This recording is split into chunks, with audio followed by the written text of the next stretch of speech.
Longest-range missile. Hawaii Emergency Management Agency Administrator Vern Miyagi has resigned, and the unidentified employee said to have pushed the button that transmitted the false missile threat alert on January 13th has been terminated. What happened on January 13th will never ever be repeated again. Governor David Ige sat down for a media conference on Tuesday with State Adjutant General Major General Joe Logan and retired Brigadier General Bruce Oliveira, the internal investigating officer of the false alarm incident. It was part of the state's release of the Internal Incident Investigation Report. Major General Logan announced the personnel actions at the start. I have taken the following personnel actions. One employee has been terminated. One employee resigned before any disciplinary action was taken. We are in the process of suspending one employee without pay.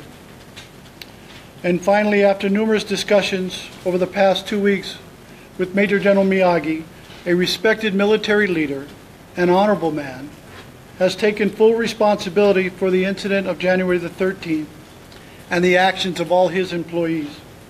He submitted his letter of resignation to me this morning, and I have accepted that resignation effective today. And there will be a transition period with the interim administrator. I've appointed Brigadier General Moses Kauivi, currently the Director of Joint Staff, the Hawaii National Guard, to fill the position on an interim basis until we can hire a permanent administrator. I took the personnel actions to begin the process of rebuilding the trust in the Hawaii Emergency Management Agency while remaining capable of responding to any emergency on the horizon. General Oliveira's task was to examine the chain of events that led to the false alert. Also look at the established protocols and training and determine if sufficient recall protocol was in place. A key portion of the report takes aim at the performance of the unnamed day shift warning officer who sent the false alert, referred to in the report as Employee 1. Employee 1 said he didn't know it was an exercise, even though 5 others that were in the warning point room at that time heard exercise, exercise, exercise, which indicates that it is a drill and informs everybody that it is a drill.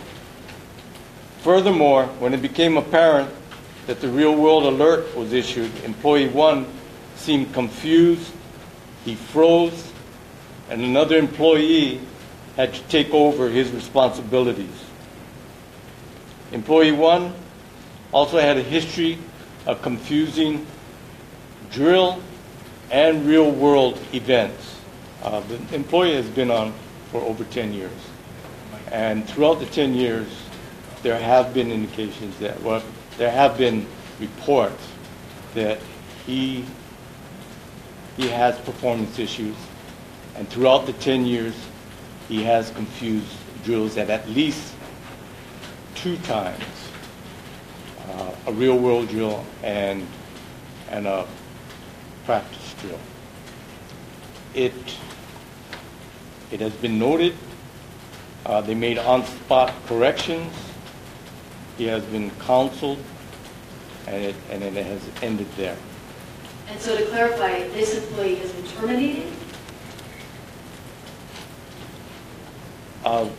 Yes, that's correct. This employee has been terminated. Pardon me?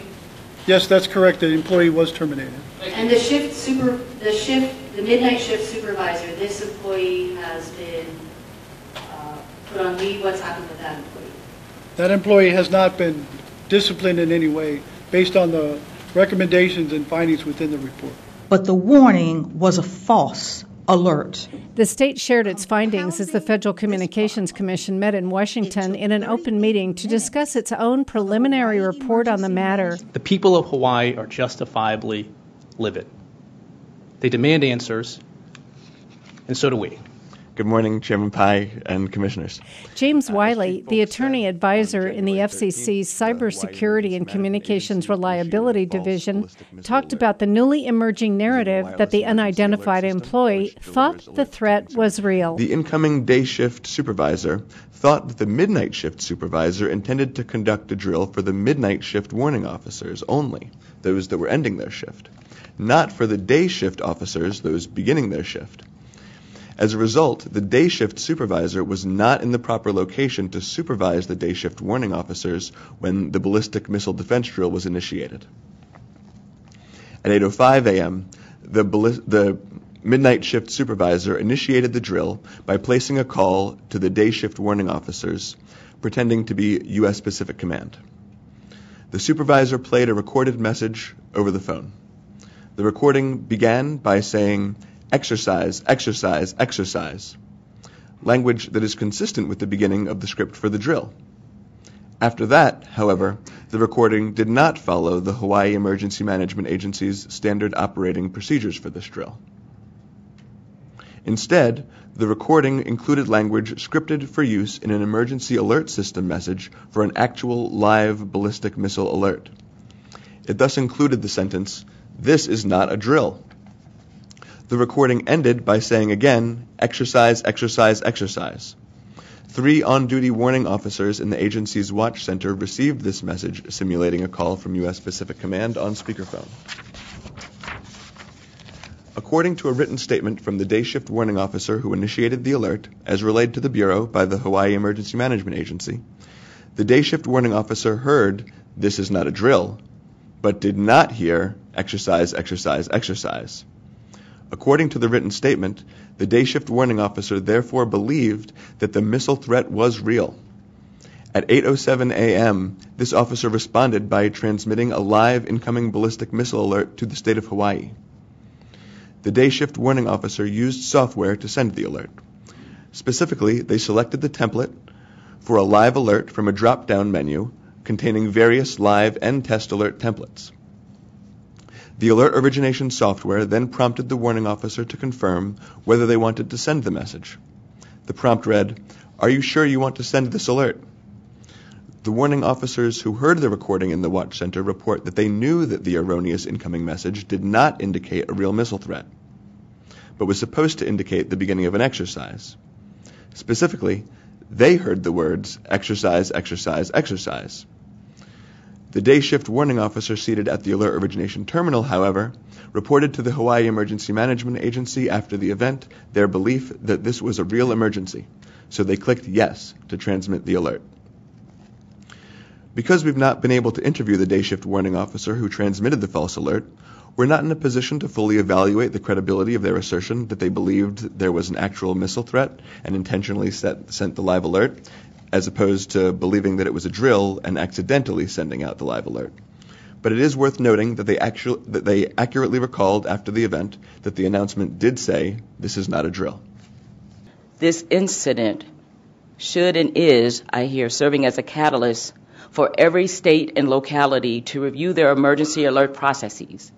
You had highlighted, and it was raised in a Washington Post article regarding the governor and FEMA's, the Hawaii Emergency Management Agency had responded to this Washington Post article and said, we had hoped that Commissioner O'Reilly would have waited till the FCC investigators' report had come out before commenting regarding the Twitter password. But nothing you responded today suggests that the Washington Post article isn't completely accurate.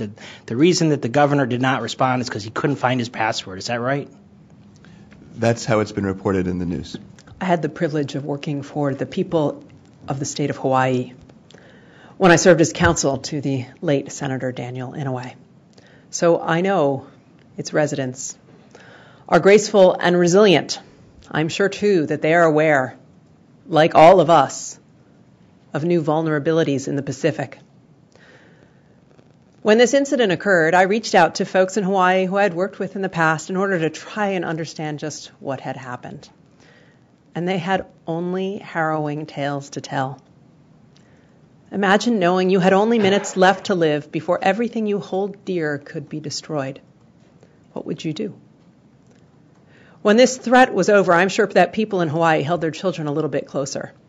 I know I did the same that night.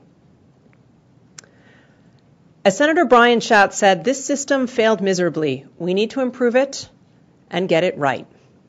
Amen. So let's get to work. And that work starts right here with the preliminary report that we produced today. This is thanks to the chairman swiftly calling for an investigation, which was the right thing to do. As we've heard, the only things that struck the island on January 13th were panic and then outrage, rightly so on each count. And that raised two key questions: what went wrong and what needs to be done to stop a future mistake from happening. Those are the two questions I asked the Public Safety Bureau to immediately investigate when I initiated this investigation on January 13th. And as today's preliminary report demonstrates, the Bureau has made a lot of progress in less than 2.5 weeks.